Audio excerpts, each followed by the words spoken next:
Okay, so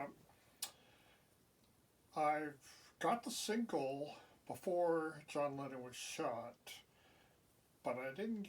But then there was a huge run on John Lennon and Beatles records, and I wasn't sure that I was going to be able to get the actual album before they ran out. But I did get it for Christmas after the assassination. But I heard it before that. When the single first got out, a friend of mine, Billy Pilgrim, had a tape of it and played it for me while he rode in his car, and it was disappointing because I am a John Lennon fan, but I liked his stuff on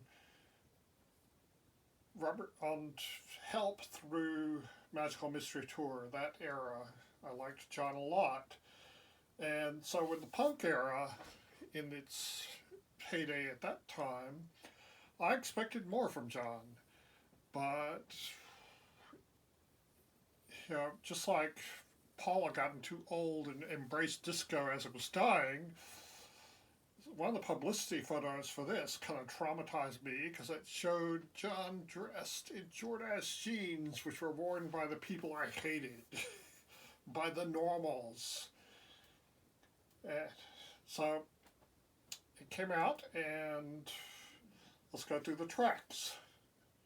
So, um, first track is Just Like Starting Over, which is an okay song. It's just wasn't as weird as I'd hoped it'd be. But that's followed by Kiss Kiss Kiss. They've used the first two tracks for the single, and I'm not sure they were the best tracks to make into a single, but they used those two. And Kiss Kiss Kiss was delightfully weird. Yoko's squalling was used to good effect. As I understand it, she was very influential on the B-52s, and she had apparently learned from the B-52s on how to use her style as a spice, as sparingly and not as the main thing. But I've seen live performances of her after that, in which she did not learn that lesson anymore. Anyway, I like to Kiss Kiss Kiss. Let's see what else was on there. I don't remember ever the order of the tracks anymore. But yeah. So after Kiss Kiss Kiss is Cleanup Time, which I'm guessing he wrote to sing to his son that he had retired to babysit.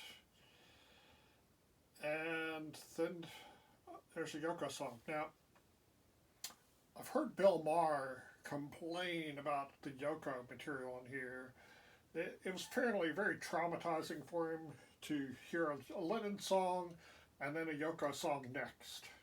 Because, when it's a phonograph record, you have to get up and pick it up and move the needle. You can't just push a button and switch tracks like you can with a CD. And I think Bill must have been traumatized by Yoko's earlier stuff because her stuff on here is really good. I like Yoko a lot on this album. So her Give Me Something, it's kind of a punky sounding song, and I think it's pretty good. I like it a lot. And that's followed by I'm Losing You, which is one of my favorite songs on here. This was written as to talk about the lost weekend, an 18-month period in which John and Yoko broke up, and he took up with a different Asian woman, May Tang. And it's also the only time post-Beatles that John and Paul played together.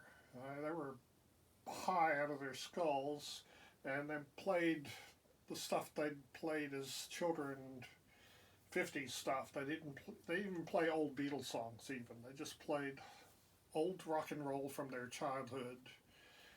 And it's a shame that they never did.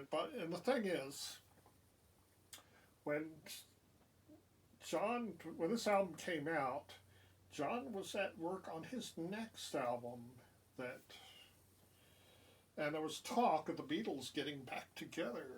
That could have happened. So, After I'm Losing You, as I'm moving on, which is Yoko's version of that Lost Weekend song.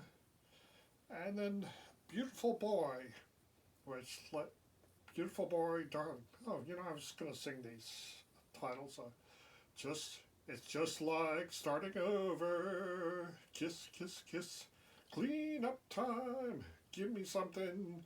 I'm losing you. I'm moving on. Beautiful, beautiful boy. Yeah, so I sang the song titles for you. And that was used to good effect in Mr. Harlan's opus. So let's look at side 2. So flip this around. This is an advertisement from Rolling Stone. It was in color, unlike the album cover. And here's the cover for the sleeve, which just has the words. Not that interesting. So side 2 starts off with Watching the Wheels. No, it's a upbeat song, and then I'm Your Angel, a Yoko song, and then Woman, which is a really good song, and he did make a music video for this, but I like Nina Paley's music video better. It uses this song to illustrate the golden calf incident from Exodus, and it's awesome. Then that's followed by a Yoko song, Beautiful Boys, and then one of John's many songs where he praises Yoko. This one is Dear Yoko, and then another Yoko song, Every man has a woman who loves him. This is a great Yoko song. And that's followed by another great Yoko song, Hard times are over for a while. So, they came up with this album. They're working on the next album, Milk and Honey, which I didn't buy because I felt like it was grave robbing. And Milk and Honey it was John's songs alternating with Yoko songs that were more recent than the John songs. And shortly after he came out with this album, he paid the price for his comments about Jesus way back in 65 or 66. I forget the exact year, but what John should have said, if I'd been his publicity advisor, I would have said, what you need to say is, for those of you who say the Beatles, that God is more important than the Beatles, I'd have to say you're absolutely right. See, the point I was trying to make is that the devotion that some of my fans are showing borders on idolatry. You need to pay attention to what it's important, and that's God. I'm just a band member. Well, but John's comment set up a long-running hostility around that people would, when Imagine came out, people would say, imagine John Lennon was dead. And one particular disturbed person who should only be referred to as he who must not have fame shot John. And so that was the end of his, well, it was almost the end because he had the album he was working on. And there were a few tracks that he'd not taken to the studio. Those were turned into Beatles songs. But I just recently found out the Beatles were talking about getting back together. And that could have happened if not for an assassin. And that's a shame.